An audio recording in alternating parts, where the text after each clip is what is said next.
This was a project that we completed a couple of years ago. It's for the relatively small city called Lisburn in Northern Ireland, which is about 15 miles away from Belfast. And it demonstrates some of the issues that are so relevant to the conversations we're having with the High Street Task Force here, because it was a place which was really struggling in terms of its sense of identity. It was not being competitive with Belfast. It was attracting all the major investment. It was attracting the shoppers. So they wanted something that was going to change that and become a part of their distinctive offer. They wanted somewhere that would attract people to stay longer.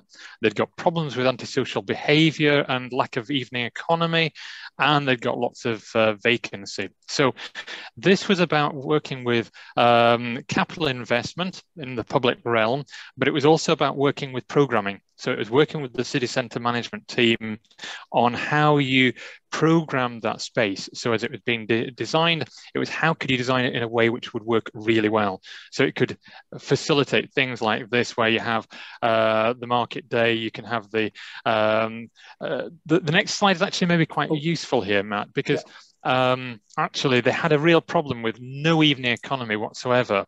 So how do you stimulate an evening economy? This light floor here was part of the response to that. It's something where, as you walk over it, it tracks your movements, and you can play games on it. You can put a poppy on it for Remembrance Day. You can do all sorts of do funky dancey stuff. So it just became a point of reason why people would be there in the evening.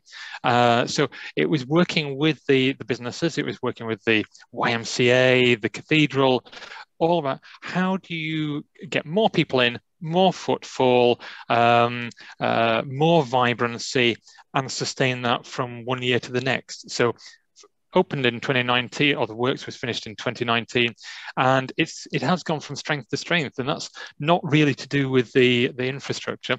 That was the facilitator, but it was all about what the city centre management team did about programming the events that went on it. So it was that hand-in-hand bit of get the infrastructure right, get the programming right, and you start to, we've seen vacancy levels go down, evening economy go up, and antisocial behaviour is almost negligible now, which is a transformation in what, a couple of years that it's been in existence. So